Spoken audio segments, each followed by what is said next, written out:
Tonight I am going to be talking about fashion. This here is some fashion.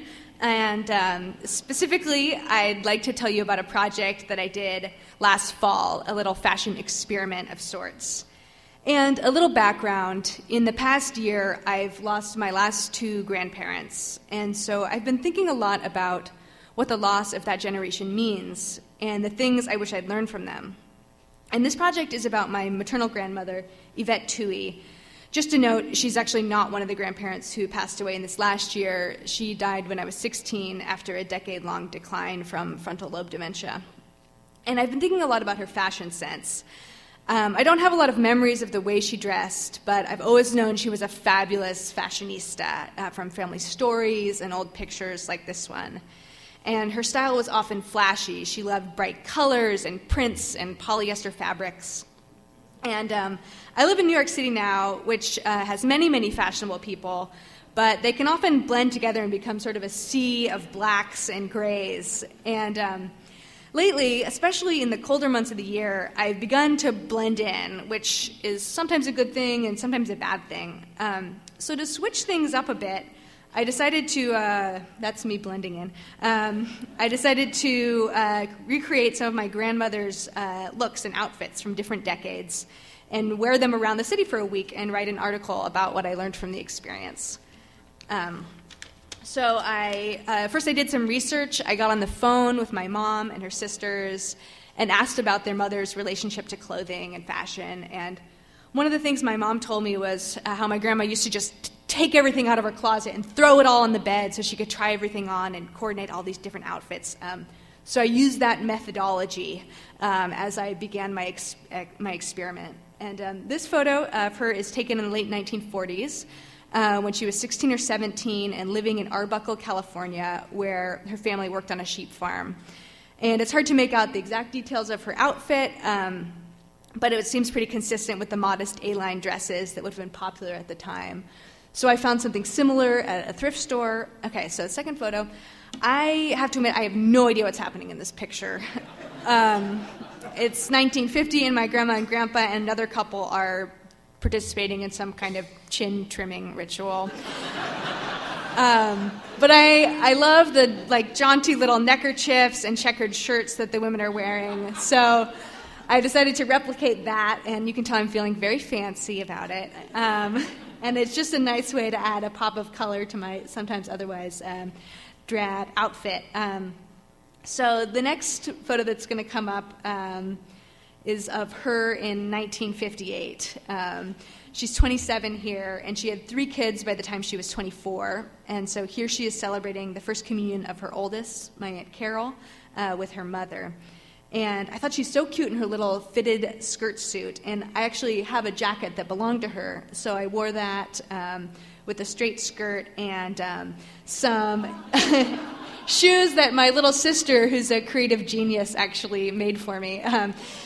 And I also wore pantyhose, which I don't normally do. And for this project, I decided not to go full bore with the vintage undergarments with the garter belts and girdles because that seemed torturous and expensive.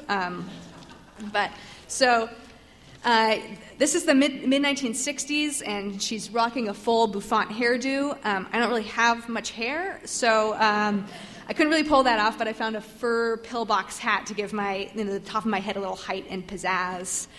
And this outfit is pretty far from my usual style, but it was very whirly and fun. And, on the New York City subway, people act pretty aloof and cool and try not to look at you, but I definitely caught some interesting looks with that hat, which my friend called it a jaunty chapeau. Which I think is probably the right word. So here she is on her way to a party in the early 1970s, and I wasn't able to find a leopard print number like that, but I do actually own a floor-length snake print gown that belonged to my great aunt, her sister-in-law, so I wore that. And in a lot of ways, it seemed like the most ridiculous outfit of the week.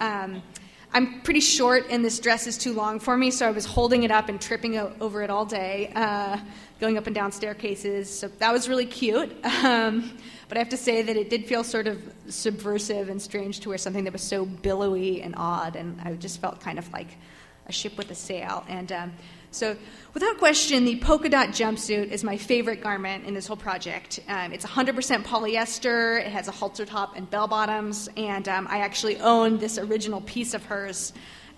She wore it to her in-laws' 50th anniversary party in 1977 when she was 46. And I just love that she still wore these awesome get-ups into her 40s and beyond. And so I really enjoyed wearing this one around all day. I went dancing that night. It's very swishy and comfortable. And I was walking through the East Village, and I heard this guy say something to me. I thought it was going to be, something gross, street harassment. But he was actually just said, "Whoa, dude. Nice pants." And so that one was a lot of fun.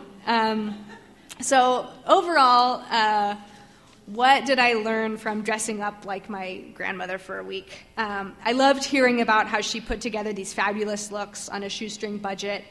And I also learned that my own tolerance for uncomfortable clothing is pretty low. It was kind of a relief to get back to my normal routine of pants and a sweater. But I also learned that clothing was a fabulous outlet of creative expression for her. It was this way that she just brought her joy out into the world. And so that's a big takeaway for me, as is the fact that I'm definitely going to be bringing out that jumpsuit more. It's been really underutilized in my wardrobe so far. So thank you all so much.